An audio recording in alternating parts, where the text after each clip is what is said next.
Ameublement Tanguay en première ligne.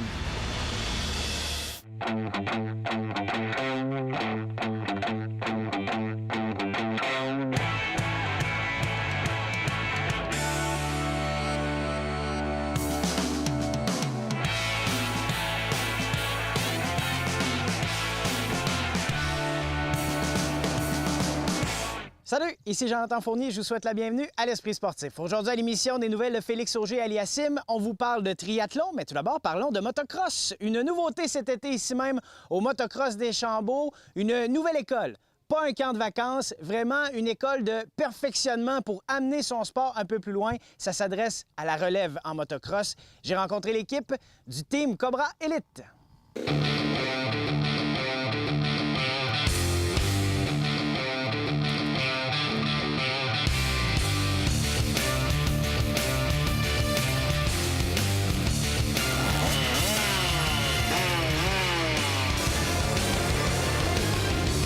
C'est un camp de formation qu'on a parti, moi et Yann Parent, cette année, là, dans le but de ramasser une dizaine de jeunes là, qui performent déjà au niveau du motocross, soit en 50cc, 65 ou 85. Puis le but de tout ça, là, nous autres, on voulait vraiment faire progresser ces jeunes-là.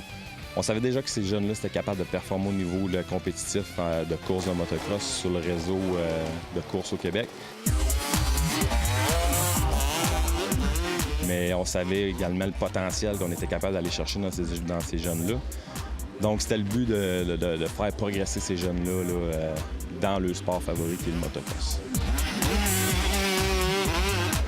Le motocross est un sport fantastique. On a un super beau site ici à Deschambault.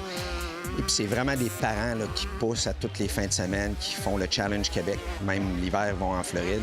Puis Yann et Hugo de Cobra ont décidé cette année de vraiment là, centraliser leur effort sur des enfants de 7 environ à 13 ans pour du coaching élite.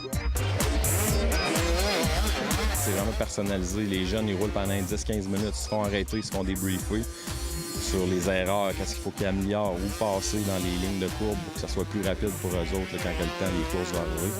Fait que c'est vraiment, on voulait vraiment là, que les jeunes soient pas laissés à eux-mêmes, mais qu'ils soient coachés là, par la crème de la crème. Il y a de jeunes Québécois, mais il y a des gens de l'extérieur aussi? Oui, exactement. On a des jeunes du Nouveau-Brunswick, on a des jeunes de la Gaspésie, on a qui sont venus de partout là, parce que justement, là, ça s'est parlé. Puis les jeunes veulent faire des formations comme ça là, pour s'améliorer, donc c'est génial. Quelles sont les premières choses qu'on corrige chez des jeunes qui en ont fait un petit peu, mais qu'on veut amener plus loin? Oui, c'est surtout la position de conduite, hein, parce que les bottes de motocross sont assez grosses, comme un peu des bottes de ski. C'est gros, l'enfant grandit, n'est pas nécessairement fort. La position de se tenir debout sur la moto, tout le monde pense qu'on fait de la moto, mais on est assis. On n'est pas assis sur une moto. On n'est pas assis comme dans un divan regardant la télévision. Il faut vraiment se tenir, il faut avoir une stature sur la moto, il faut avoir la tête en avant des poignets, puis surtout la poignée à gaz, là, la tenir bien comme il faut. De faire partie d'une équipe ensemble, de plein de coureurs ensemble, c'est pas quelque chose qui est nécessairement naturel dans le monde de la motocross, c'est plus individuel en temps normal? Oui, normalement, c'est plus de l'entraînement, parce que, tu sais, il y a des coachs qui donnent des cours à gauche et à droite, fait que les jeunes, normalement, s'entraînent plus individuellement avec leur coach. C'est pour ça que nous autres, on voulait vraiment ramener ça au niveau d'équipe, puis que les jeunes se tiennent ensemble, que ça soit genre aux courses, dans les pratiques, il faut que ça reste la même chose. Fait que, tu sais, on arrive aux courses, les jeunes se partent tous à la même place. Les roulottes tout à la même place. Et après les courses, les jeunes se parlent. « Hey, t'as passé là, tu devrais plus passer là. » Fait que, c'est vraiment l'esprit d'équipe qui est important pour nous autres, puis ça s'est fait tout seul. En ce moment, je suis 2e au championnat, puis il me reste le national canadien ici. Est-ce que tu sens que tu t'améliores via le camp? Est-ce que tu sens que tu progresses? Ah oui, vraiment. Ça change tout, ça change vraiment. Tu vas plus vite en sortant d'ici que quand t'es arrivé? Ouais. Carl nous donne des trucs, ça n'a pas de bon sens, comme pencher notre moto dans les virages, sauter, bouger sur notre moto quand on saute. Ça change tout. Je veux qu'ils s'aident entre eux autres. Je veux qu'ils communiquent bien entre eux autres. Souvent, les petits gars sont impressionnés, les parents mettent beaucoup d'argent, ils vont aux courses, ils ont mal au ventre, ils ont mal au cœur, ils ont beaucoup de pression, puis pourtant, on ne voit pas ça, nous autres, les adultes. On pense qu'on va aux courses, c'est le fun, parce que nous autres, on se voit encore dans ce sport-là. Puis c'est un petit peu l'esprit de l'équipe, j'essaie de venir. Prenez ça comme c'est une journée de pratique. On a pratiqué toute la semaine. Prenez ça relax. Vous participez à des compétitions aussi et déjà les résultats sont au rendez-vous? Oui, vraiment. Là, si on regarde les courses qu'il y a eu à Sidon la semaine passée, là, dans le 50 Open, on a fait première, deuxième position. 50 CC, 7-9, on a fait 1, 2, 3 sur le podium. Du côté des 85 CC aussi, là, on a eu plusieurs de nos coureurs là, qui ont été sur le podium. C'est génial.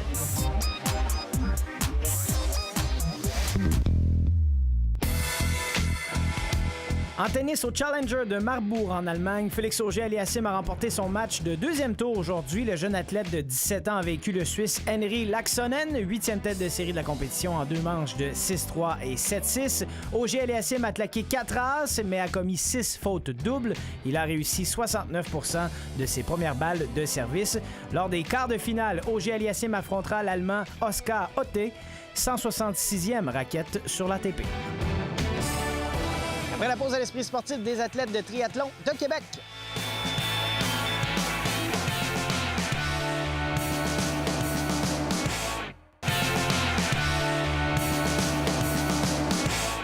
L'engouement pour le triathlon n'est pas près de s'essouffler. La preuve, le nombre d'adeptes et le nombre de compétitions est à la hausse. Pour la plupart des triathlètes, ils se présentent sur la ligne de départ pour se mesurer à eux-mêmes, mais pour d'autres, c'est un réel sport de compétition. Notre collègue André Martin est allé rencontrer 4 athlètes à surveiller cet été de chez Capital Triathlon.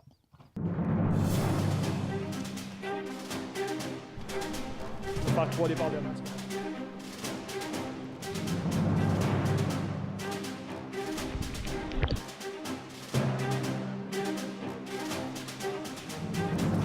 Francis Bachand, entraîneur chez Capital Triathlon. Comment se passe le début de saison? Très bien, très bien. Quelques podiums, des athlètes qui performent. Il faut comprendre qu'on est des athlètes groupe d'âge, on est des athlètes élites, on est des athlètes juniors.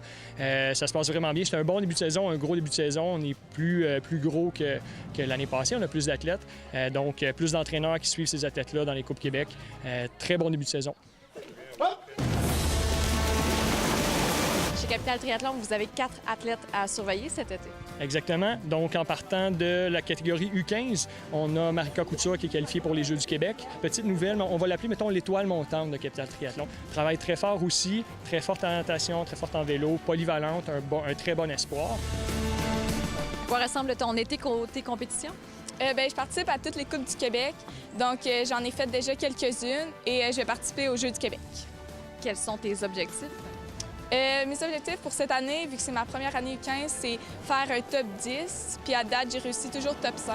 Donc là, maintenant, c'est rendu top 5. Qu'est-ce que ça t'apporte? Comment tu te sens quand tu nages, quand tu roules, quand tu cours? C'est vraiment le but de se dépasser, toujours vouloir aller plus loin, plus vite, aller faire des plus longues distances et toujours pouvoir s'améliorer. Ensuite, catégorie junior, qui est 16 à 19 ans, on a Ariane Alancette, qui est qualifiée pour les championnats canadiens. C'est la battante de Capital Triathlon. Ariane va travailler jusqu'à s'écrouler sur une ligne d'arrivée. Elle a vraiment le feu dans les yeux. Elle travaille très fort en entraînement. C'est du 15-20 heures d'entraînement par semaine. J'aime surtout l'ambiance qu'il y a, mettons, durant les triathlons, durant les compétitions. J'adore l'ambiance qu'il y a sur le site, que tout le monde se parle, tout le monde est heureux. Donc, je suis super contente de faire ce sport-là, puis je l'adore à cause de ça, toutes les rencontres qu'on peut faire. Jusqu'où tu vois? As-tu des visées à moyen et long terme dans ce sport-là? C'est sûr que oui, je veux me rendre loin. À long terme, tout le monde rêve d'aller aux Jeux olympiques, ça c'est sûr. On ne sait pas si c'est possible, il peut se passer tellement de choses d'ici là, mais c'est un de mes grands rêves. Mais sinon, sur la série du Québec, je veux bien performer, je veux que le monde sache je suis qui. Tu continues à t'imposer finalement. Exactement, oui. Ensuite, on a Jocelyn Paré, catégorie groupe d'âge, donc adulte très performant, qui vise le championnat du monde à Kona, Hawaï. Je vais le nommer génétique. Jocelyn a une très forte génétique, 45-49 ans, encore en très grande forme, des très bonnes chances pour se qualifier pour le championnat du monde. Non, c'est un gros défi que je me suis donné. C'est sûr que c'est un rêve que j'ai depuis quelques années. Puis c'est cette année que je me suis dit que j'avais des chances de le faire avec la santé, que tout va bien côté entraînement. Premièrement, la qualification pour me rendre au championnat du monde, ça va se faire à Wisconsin. Ça va être l'Ironman qui est aux alentours du 9 septembre.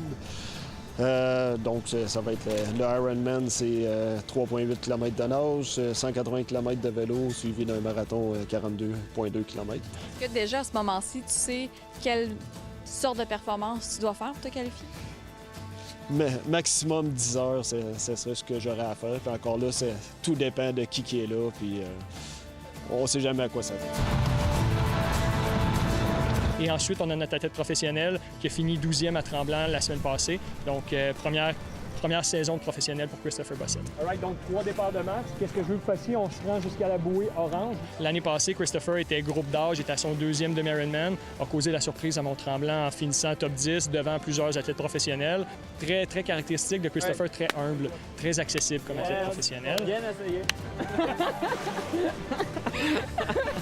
Christopher, c'est ta première année en tant qu'athlète pro. Comment ça se passe? Pour l'instant, ça se passe très bien. C'est sûr, c'est beaucoup d'apprentissage, beaucoup de nouvelles expériences. Tu étais au 73, donc au demi-Ironman Mont-Tremblant la fin de semaine dernière. Comment ça s'est passé?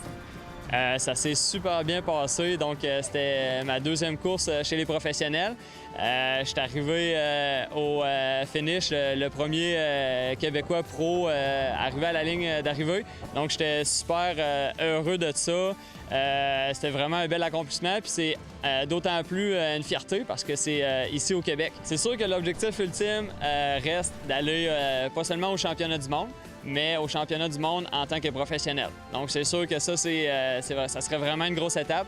Je suis pas encore rendu là, mais j'espère là, vraiment. Là, j'ai un encadrement parfait qui va me permettre d'y arriver. Donc, je souhaite pouvoir y arriver d'ici 1 ou 2 années. Ton coude est affecté en premier, puis tu rentres un peu trop au centre. Parle-moi de ta passion à toi d'entraîner tout ce beau monde-là en triathlon. En fait, c'est la passion du sport, c'est la passion du triathlon. La distance n'a pas vraiment d'importance. Pour une personne, aller faire un triathlon initiation qui se fait en 35-40 minutes, ça devient un énorme accomplissement qui peut s'accompagner d'une perte de poids, d'une mise en forme, de changement d'habitude de vie. Puis pour ça, pour moi, c'est aussi satisfaisant de voir quelqu'un se dépasser puis arriver à ses objectifs. C'est incroyable. Ici Jonathan Fournier, c'est tout pour l'Esprit sportif. On se dit à demain. Ciao!